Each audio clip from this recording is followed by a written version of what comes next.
Hey there guys, my name is EarthToLydia. Welcome back to another Should You Buy video. Today we're going to be covering the most recent killer to the game, The Artist, included in the Portrait of a Murder chapter. Before we get into the video, I want to say a big thank you to my patrons. If you want to get your name featured in a video, you can go to the Patreon link in the description. Also, if you would like to follow me elsewhere, like on Twitch, where you can ask me questions about this series and other things, you can do so at twitch.tv/EarthToLydia. I'm live with Dead by Daylight content 5 days a week. Now, let's first start with the format of how we're going to be carrying out this video. So today I'm going to be covering some of the cosmetics that the artist has to offer currently, as well as her power and teachable perks. I'm also going to be giving my opinion on whether or not she's better suited to people that have more experience in the game, or whether she is beginner friendly in the conclusion of the video. So first of all, let's go into her cosmetics. So as expected, at the time of me recording this, the artist doesn't have too many skins available in the store. She does have 2 yellow skins and 1 purple skin. The yellow skins are slightly cheaper than what we would regularly see, and that is because they do not come with a weapon included. As you can see from the artist's character model, her weapon is her right arm, quite similar to Hag. However, these yellow cosmetics are pretty much just recolors, which means that her base weapon does go with them quite well, and it doesn't stick out. Just like the artist herself, all cosmetics in the store are available to be purchased with iridescent shards, which are the free in-game currency, as well as auric cells. I expect that over time, if she receives quite a bit of love from the community, we can probably see some more skins for her as well. Now let's move on to her power. So the artist's power is Birds of Torment. What this means is that you can use the attack button to summon a dire crow. The dire crow will move in a straight line in the direction that you spawn it, and it does not have a maximum range, meaning that it can span the entire radius of the map from wherever you place it. After summoning the crow, you can then use your power button to start the crow's flight path. If the crows hit a survivor without any obstacles in the way, then they will immediately lose a health state. This can be really useful at unsafe pallet loops, and I've actually found it can be very strong on Haddonfield, funnily enough, particularly at those car loops. However, if the crow does not hit them directly and does go through various obstacles or walls, they will then become swarmed by the crows. The survivors can perform a repelling action to get rid of the crows. However, this does take time, and it cannot be done when vaulting or throwing pallets or any other activity. They can also very quickly repel the crows if they hop in a locker. If a survivor is swarmed and then they are hit again with another crow, this will remove a health state. It does not need to be a direct hit, just so long as the survivor is swarmed. You can place multiple crows at the same time. By base, you will have 3 tokens. This can be altered to either 2 or 4, but do be mindful that the more crows that you place, the longer it will take you to recover your power. Meaning, if you place 3 crows and a survivor gets swarmed, it is unlikely that you'll be able to summon more crows before they repel the ones that they are already being swarmed with. You should also be mindful of the fact that the crows act as a projectile. They are similar in fashion to Pyramid Head's ranged attack or Huntress's hatchets. Therefore, you need to be able to predict where survivors are going to be moving well. She can be greatly helped by perks like Lethal Pursuer, which will tell you right from the start of the game exactly where a survivor is.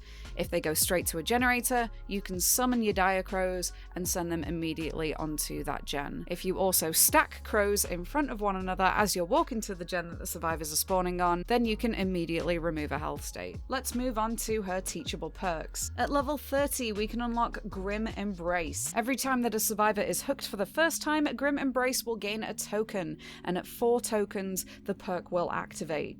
The entity will block every generator for 40 seconds, regardless of whether or not a survivor is working on it. The aura of the obsession will also be revealed to you for 5 seconds. When I've been running this perk, I have absolutely loved it. There is so much that you can do in those 40 seconds, where the survivors are completely unable to work on any generators. You can apply a lot of pressure by trying to down as many survivors as possible or interrupting their other actions. At level 35, we unlock a new Scourge Hook perk called Pain Resonance. As with other Scourge Hook perks that we have in the game, 4 random hooks on the map will be changed into Scourge Hooks and outlined by a white aura. Every time that a survivor is hooked on a Scourge Hook, the generator with the most progression explodes and instantly loses up to 15% of its progress. It will then also start to regress, and if any survivors are working on that generator, they will scream to reveal their location. Another absolutely amazing hook from her. This is unlike the Scourge Hook perk that we've already seen from the Cenobite. That perk only works for the first time that each survivor is hooked onto a Scourge Hook.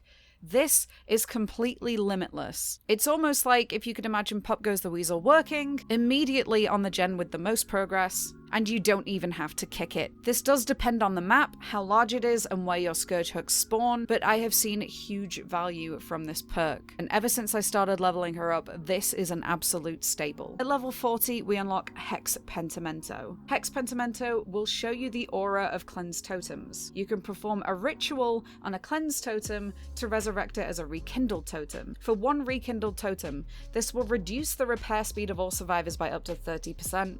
For 2, it reduces the healing speed of all survivors for up to 30%. For 3 totems, it will reduce the recovery speed of all survivors by up to 30%. At 4 totems, it'll reduce gate opening speed by up to 30%. And at 5 totems, all totems will be blocked by the entity. When a rekindled totem is cleansed, its remains will be consumed by the entity, meaning that it cannot be rekindled again. With the current meta in the game right now, I find that it is very, very difficult to come across many games that don't have boon perks, meaning that survivors currently, at the time of me recording this, have not been cleansing totems. Instead, they are blessing over hexes and dull totems instead.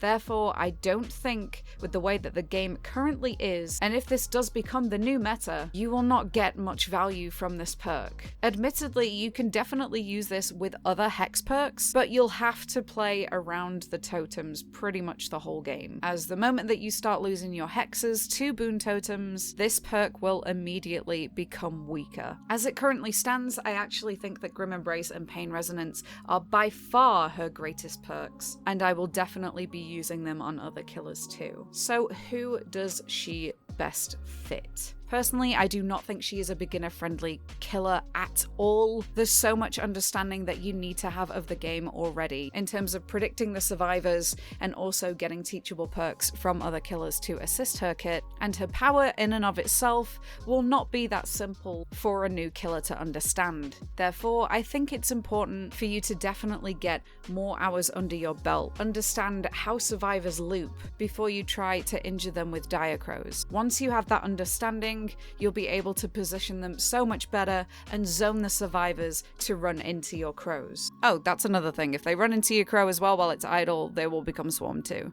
But the point still stands. I think she's an absolutely amazing killer. She has some wonderful add-ons that also complement her power really well, but it really is all about understanding her and taking the time and effort to learn her on top of your understanding of killer already. I do think she can be incredibly strong in the right hand and incredibly satisfying when you get cross-map diacro hits. But that is all for my opinion. Let me know what you guys think in the comments section down below. Have you been playing much of the artist? What do you think of her? I am absolutely in love with her in the current state, although I cannot lie, I don't see her being in this current state for very long. If you want to catch up with me elsewhere, all of my social medias will be linked in the description box, including the link to my Discord server, where I'm going to be very active. And as always, a huge thank you to my patrons for supporting the channel. I hope you enjoyed the video. If you did, make sure to leave a like. Thank you all for making it this far into the video. And until next time, take care, guys.